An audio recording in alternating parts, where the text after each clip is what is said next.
Welcome to the Keiser Report. I'm Max Keiser. You know, councils here in the UK are calling for tougher laws to police aggressive beggars. Finally, no longer will the bankrupt beggars be shaking us down for yet more handouts and bailouts every time we pass the city. No longer listening to them plead for more money printing and free credit facilities. We're sick and tired of all the bankrupt beggars harassing us every time we pass one of their toll booth cons. Like this famous one. Hey, I'm Jamie Dimon. Oh, look what I found. It's your banking system that I found trashed on the ground. Before me, give me $1 trillion and I'll give it back. Give me $1 trillion. I want another trillion. More trillions. Give me, give me, give me.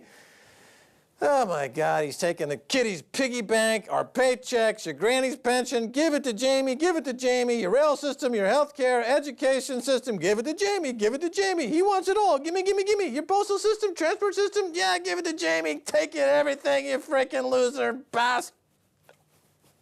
Yeah, give me your money, all of it. That's all Jamie has to say. Jamie. Stacy?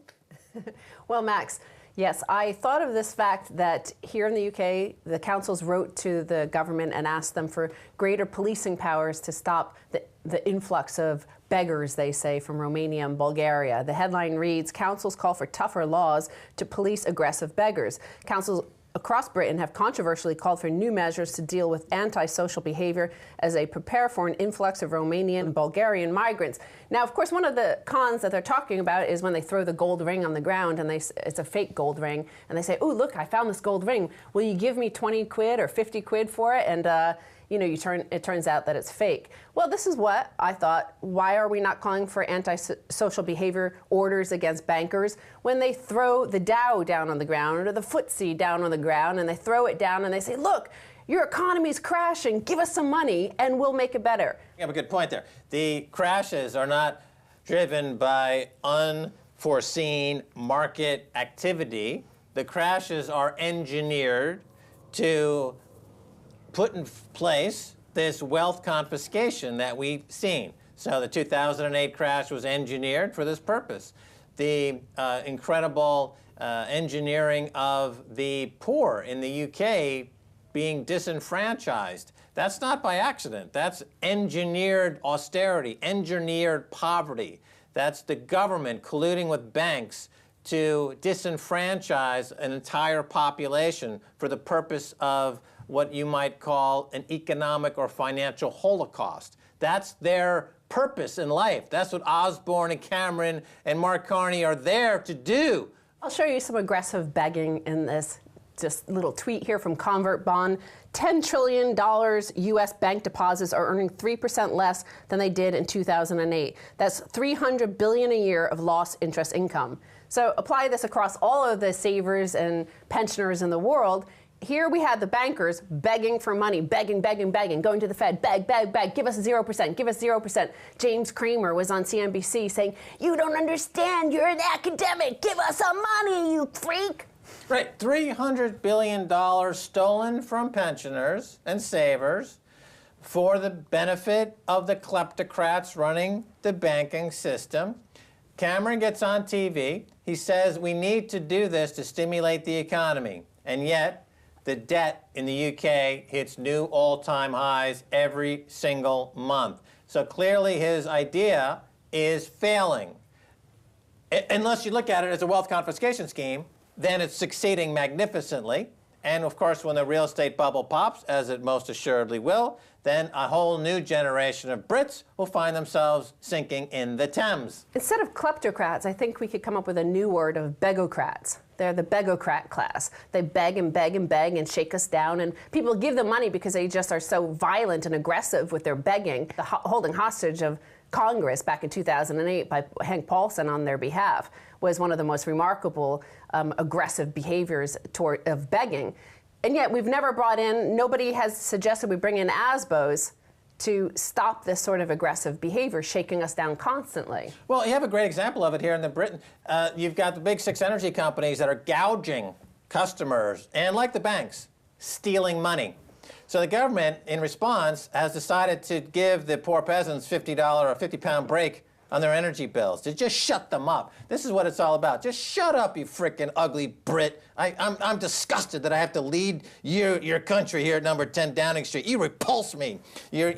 George Osborne, basically if he had a chance, he would just line everybody up in Britain and whip them to death because he's a psychopathic masochist. But he'll throw them 50 quid and say, as long as you don't bother me, here's 50 quid. Shut up, you stupid British idiot. Well, let's look at some other aggressive behavior by the begging class, the bego-crats. And this is from Ian Fraser, a tweet from him. You have 24 hours. RBS bullies firm of chemists. Disgraceful behavior from a bailed out bank. So RBS, Royal Bank of Scotland, is a bailed out bank. It's 82% owned by the UK taxpayer.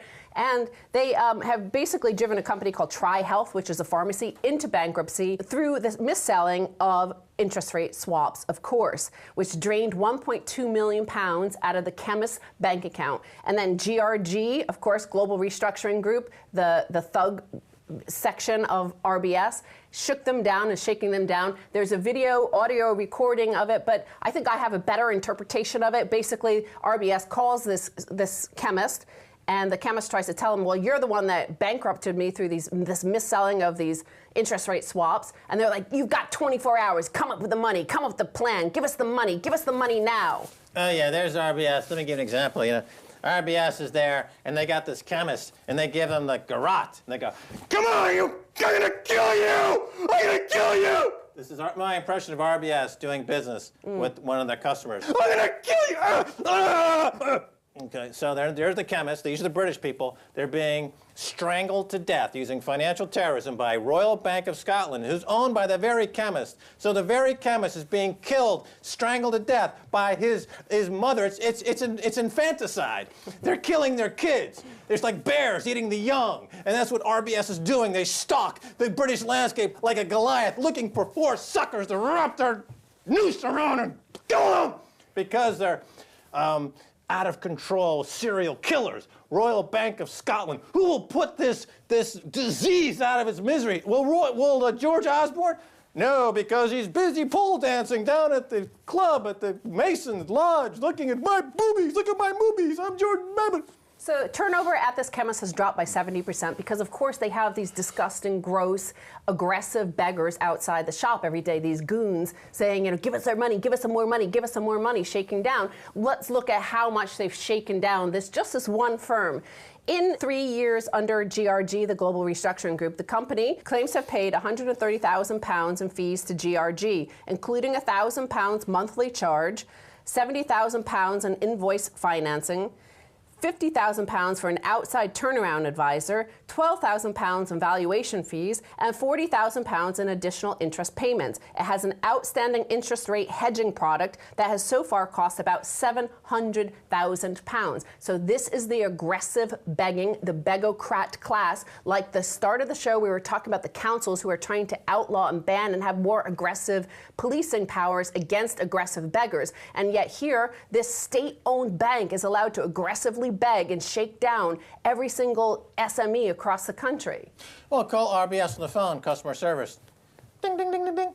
Hello, RBS? Na, na, na, na, na, na, na, na, na.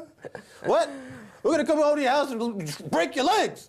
They're mafiosos. They're leg breakers. They're leg shaker breakers. They're Tony Soprano. They're the Godfather. They're they're Costa Nostra. They're mafioso. They make the people down in Parma, Italy, look like frickin' Mother Teresa. Well, a lot of those aggressive beggars that the councils are looking for more powers against are actually organized. They're organized begging gangs. So you talk about RBS, and this is part of this organized begging gangs here in the banking system. Now we go to Japan, where they have a similar story coming out in this headline. Japan's Yakuza mobsters becoming Goldman Sachs with guns. The Yakuzas there are the equivalent of the Global Restructuring Group at RBS. Experts say the Yakuza are branching far outside their traditional business into everything from insider trading to funding business startups. Insider trading has become huge. You can make much more money manipulating stocks than extorting businesses, says Jake Edelstein, a crime writer whose best-selling memoir, Tokyo Vice, is set to become a Hollywood movie, and he calls the biggest one of the Yakuza, which is Yamaguchi Gumi,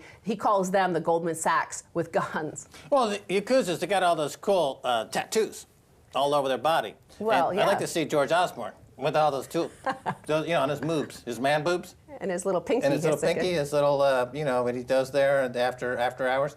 I'd like to see him get those full body tattoos and see how that goes over with Sarah, his wife. I'm sure she'd love that. In fact, they point out that the Yakuza, because they make so much more money acting like Goldman Sachs, that they're actually getting rid of their tattoos and they're donning suits and they're not cutting off their pinkies so much. What about a tattoo that looks like a suit? They can just go to a board meeting and you got a full tattoo, looks like a suit, and just shake down people. I think that's what they do here in the RBS. But obviously the point being that the gangsters at RBS are putting the mafia out of business. So the mafia, in order to compete, they've had to adapt the practices of Royal Bank of Scotland, Goldman Sachs, JP Morgan by manipulating markets, shaking down people, using extortion, and all those types of techniques. So that's one thing that America has exported to the rest of the world is banking mafia techniques. Well, they also point out something that is kind of absurd here in a way, because listen to this. Unlike their foreign counterparts, Yakuza are legal groups with offices in major Japanese cities, and they have historically been tolerated by authorities, although there are periodic clampdowns on some of their less savory activities. RBS has offices right here, and the government, the authorities, operate the bank. So what are they saying that, unlike other counterparts across the world? Here, these are also official. We're becoming more like the Yakuza, I say, rather than the other way around. You saying we inspired them, but I think we've taken a page out of their book, and we're opening offices for our own Yakuza. Well, how many times do you hear people on mainstream media say, well, what the bank's doing is legal? Yeah, exactly. Right. That's right, because they made crime legal. Just because they made the law open to committing extortion, and then, remember, everything Hitler did was legal. Everything George Osborne does is legal. However, the results are catastrophic. I don't think that's a good enough reason for the people to sit back and let themselves be financially violated. Well, to conclude with the top of the show, here we have aggressive begging gangs operating at the bottom, at the middle, at the upper middle, at the top, at the very top. So we have aggressive begging gangs around the world, and I think we should put a stop to them. Whether they're Goldman Sachs with guns or some guy throwing a fake golden ring on the ground. We are putting a stop to it with something called Bitcoin, which has come from the future to save us from the present. All right, well, we're out of time on that note, so thanks so much, Stacy. Thank you, Max. Stay tuned for the second half. A whole lot more.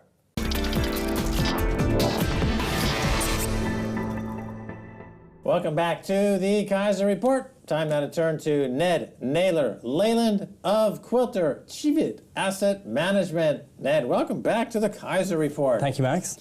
All right, Ned, so talk to us about this German investigation into the alleged manipulation of gold and silver benchmark. What's going on there?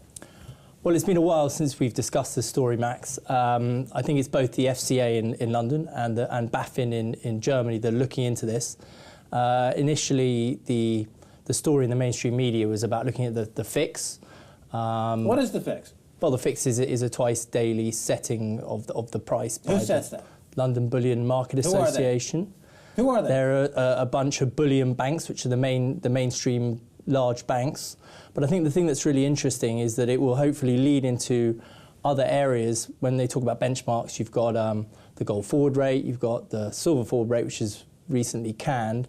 But also, I think from there, once people become more aware of the issue of lack of transparency in the fixes and in these self-certifying markets, then hopefully it will lead to the bigger issue of gold obligations, the fractional reserve bullion banking system, the broader subjects which we've discussed over the years. What is the point of the fix? What purpose does it serve? Well, it serves to provide effectively a benchmark against which transactions can be set. And usually in markets market. like the stock market, they'll have the closing price, and then the next day they'll say the stock closed at this such and such a price. In the gold market, they use this fixed price. They get together and they fix the price. Why don't they just go to a system where they use the closing price? Why do they have to get together and obviously rig the price? Because like LIBOR rigging or Forex rigging, which turned out, or energy price rigging, that London price of gold price is fixed. It's rigged. It's not fixed. It's rigged. Why don't they call it the London rigged price? Well, I think it's interesting. I think the Germans seem to be a bit stronger on this, and they seem pretty clear that that's exactly what the problem is, and that things should be a lot more open than they are. But I think that this point feeds into a broader discussion which the CFTC have brought up recently, which is to do with the fact that the US and the European/London markets have different processes for dealing with the collateralization of the swap market and the physical market, and hopefully in gold and silver as well. Well, let's talk about the CFTC for a second, because they just have wound up a look into silver price manipulation. Yeah. And Bart Chilton, who is their stalking horse, the guy who would go on the media outlets and say, we're looking into price fixing in silver and price manipulation in silver. We've got the smoking gun. You have Andrew Maguire, who provided them with concrete, irrefutable evidence that this manipulation was going on. In the end, they dismissed the investigation. Bart Chilton left, as I predicted he would, after he fulfilled his role as poster boy or pinup girl or whatever his stalking horse boy, whatever his role was supposed to be. Yep. And life goes on. So none of the riggers in LIBOR or the gold and silver or Forex, there's no justice to these folks. They simply continue doing as they're doing. So why do you believe that the Germans are going to take this seriously? Is it because they've asked for their gold to be delivered to them, perhaps, and the banks in the U.S. and the U.K. and elsewhere have told them that they can't have their gold? Or are they getting more serious about gold? Well, I think that relates to it. I think it's clear that the fact that Germans are taking it seriously has to relate to this. But I think the CFTC situation is a very interesting one. You know, you've had 3 out of 5 commissioners leave, the head of enforcement leave. The head of enforcement left a week after that silver investigation that you referred to was closed. And I think it does relate to, I sort of tried to touch on it earlier, effectively what's come up within the banking system recently, and in fact the banks are even considering suing the CFTC about this, Max, is this issue of where they're booking trades. So they might well be doing trades in the US, but they're booking them through London. This brings up this whole issue of hypothecation, which you've discussed previously, which is that what they're doing is they're trading in the US, they're booking their trades through the London subsidiary because there are no rules on hypothecation of the underlying collateral within the London system. Right, so I think there are a lot of issues that are coming together here, and the first step for me is the fact that at least openly there is a discussion of investigating the fix. So I think that's the first stage towards hopefully the unravelling of what is a broader problem.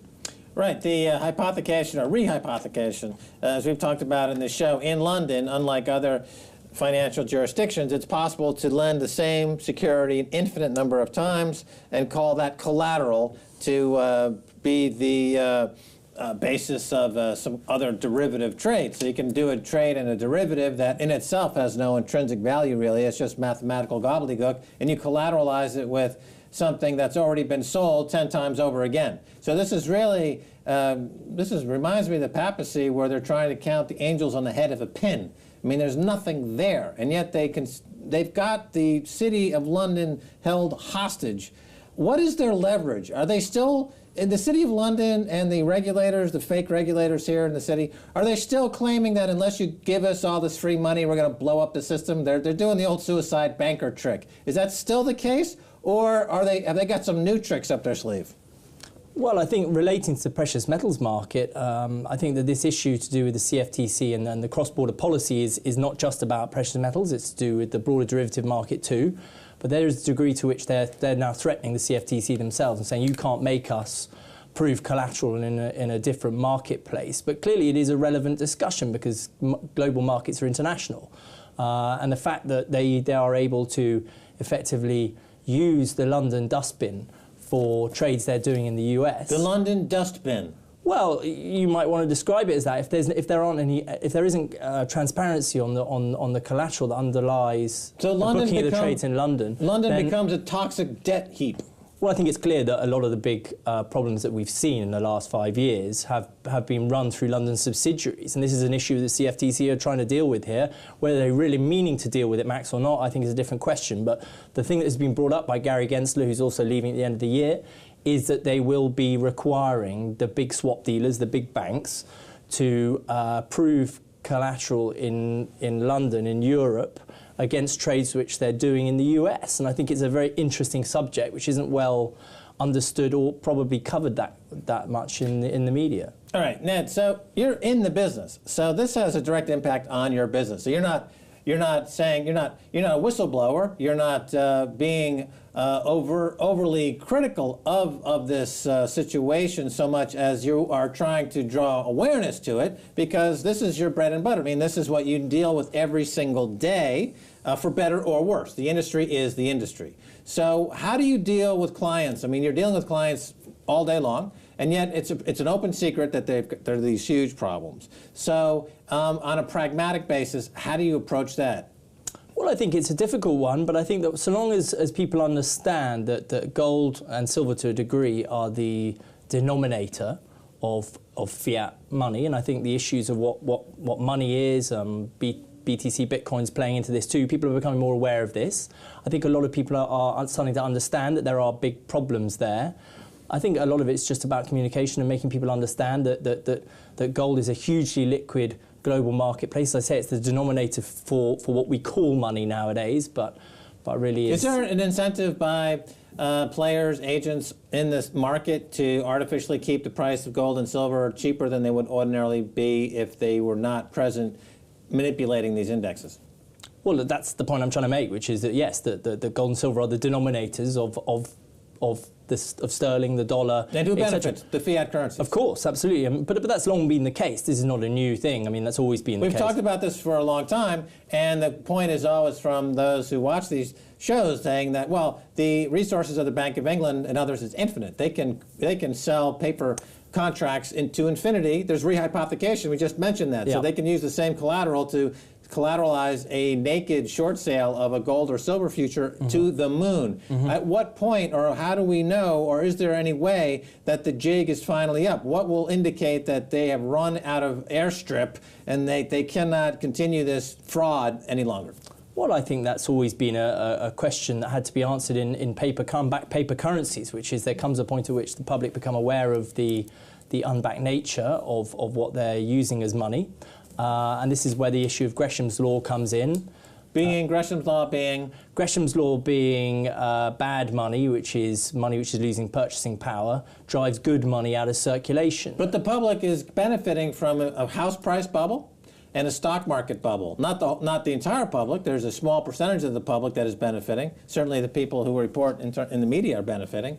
There's a huge swath of people who are being victimized by this, who are suffering austerity for no apparent reason other than to keep this fraud going. But there is this privileged class that's benefiting from the fraud. So they're not going to blow the whistle on it. They're perfectly happy to continue to live in this bubble world. So they're not complaining. They're cashing in a way that's probably been unseen ever in the history of modern finance. We've never seen as much money fraudulently deposited into the hands of crooks vis-a-vis the central banks than ever before in history. Was that an unfair characterization? Or? I wouldn't say it was unfair at all, Max. I think that you make a fair point, but I would also say that clearly that is only a small proportion of the public. Most people are eating substantially higher rates of real loss of purchasing power. I'm cautious about using the word inflation because of how people look at that, and they look at CPI and RPI, which of course are government-produced numbers. But I think loss of purchasing power is something that people understand well.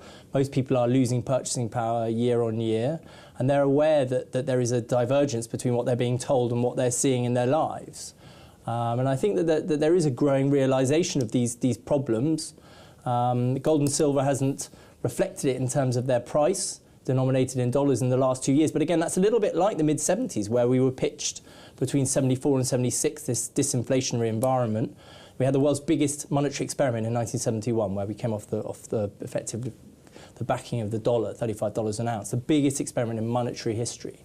And for 3 years, people panicked about it, and the gold price went up. And then for 2 years, the banking system convinced everyone that it wasn't a problem anymore, and there was a disinflationary bias, and things were okay. Okay, let me ask you this. You know, we've had experts on the show recently, and they said that you can tell that the money printing's out of control if you look at things like the art market. Art market trading at historic highs, prices zooming out of control. That's where all this money is going. It's not going into loans, it's not going into small, medium enterprises, it's going into speculation and art, obviously house prices in London and elsewhere. So that's really the real inflation, and as you point out, it's loss of purchasing power ultimately, because at the end of the day, wages are stagnant, and you've got all of this loss of purchasing power, which results, and on the retail level, portions of items in stores are shrinking, the shrinkage problem, et cetera. Sure. So we've got about 30 seconds left.